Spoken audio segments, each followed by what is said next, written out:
अध्याय दस्तावेजीकरण पॉलिसी चरण 2 के इस अगले वीडियो में हम गैर जब्ती के प्रावधानों के बारे में सीखेंगे। यहाँ हम निम्नलिखित विषयों को कवर करेंगे। जब कोई पॉलिसी लैप्स हो जाती है तो पॉलिसी धारक के पास बीमा अधिनियम के तहत कई विकल्प होते हैं जिन्हें गैर जब्ती के विकल्प के रूप में जाना जाता है, जैसे समर्पण मूल्य की पात्रता, पॉलिसी को चुकता करना, अग्रिम प्रीमियम के जरिए पॉलिसी को चालू रखना, समर्पण मूल्य से अवधि बीमा कवर प्रदान करना। भारत का कानून यह प्रावधान करता है कि अगर कम से कम 3 लगातार वर्षों के लिए प्रीमियम भुगतान किया गया है तो ऐसी स्थिति में एक गारंटीकृत समर्पण मूल्य होगा। आइए अब समझें कि जीवन बीमा पॉलिसी के समर्पण मूल्य की गणना कैसे की जाती है। जीवन बीमा कंपनियों के पास आमतौर पर एक चार्ट होता है जो विभिन्न समयों पर समर्पण मूल्यों और समर्पण मूल्यों की गणना के लिए इस्तेमाल की जाने वाली विधि को सूचीबद्ध करता है। यह सूत्र बीमा के प्रकार और योजना, पॉलिसी की उम्र और पॉलिसी प्रीमियम भुगतान अवधि की सीमा को ध्यान में रखता है। पॉलिसी धारक को अंततः एक शुद्ध समर्पण मूल्य प्राप्त होता है। समर्पण मूल्य चुकता मूल्य का 1% होता है। समर्पण मूल्य भुगतान किए गए प्रीमियम भुगतान के 1% के रूप में निकलता है, जिसे गारंटीकृत समर्पण मूल्य कहा जाता है।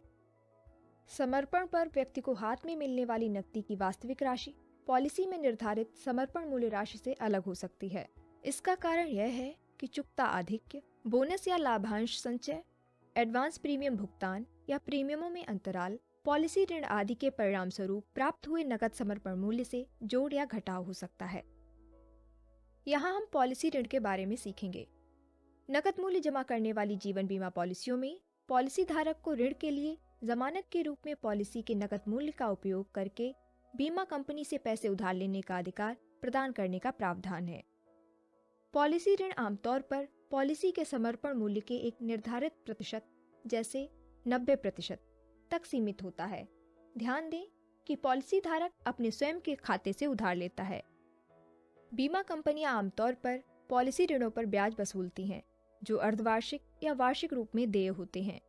अगर ब्याज का भुगतान नहीं किया जाता है तो ये पॉलिसी ऋण का हिस्सा बन जाते हैं और बकाया ऋण में शामिल कर लिए जाते हैं।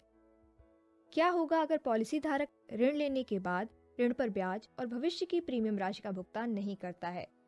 ऐसी स्थिति में पॉलिसी लैप्स हो जाती है। अगर पॉलिसी लैप्स स्थिति में है और आगे कोई नया प्रीमियम नहीं आ रहा है तो एक ऐसी स्थिति उत्पन्न हो सकती है जहां बकाया ऋण की राशि और उस पर बकाया ब्याज को जोड़कर कुल ऋण पॉलिसी के नकद मूल्य की राशि से अधिक हो जाता है। बीमा कंपनियां आमतौर पर फोरक्लोजर नामक कार्रवाई करती हैं। बीमा कंपनी द्वारा फोरक्लोजर की कार्रवाई का सहारा लिए जाने से पहले पॉलिसी धारक को नोटिस दिया जाएगा। पॉलिसी समाप्त हो जाती है और उपलब्ध नकद मूल्य से बकाया ऋण और ब्याज को समायोजित किया जाता है। इसके बाद बची कोई भी अतिरिक्त राशि पॉलिसी धारक को भुगतान की जा सकती है। पॉलिसी ऋण 2 संदर्भों में एक साधारण व्यावसायिक ऋण से अलग होता है। पॉलिसी ऋण में पॉलिसी मालिक कानूनी तौर पर ऋण चुकाने के लिए बाध्य नहीं है। वह अपनी पसंद से किसी भी समय पूर्ण या आंशिक ऋण की अदायगी कर सकता है।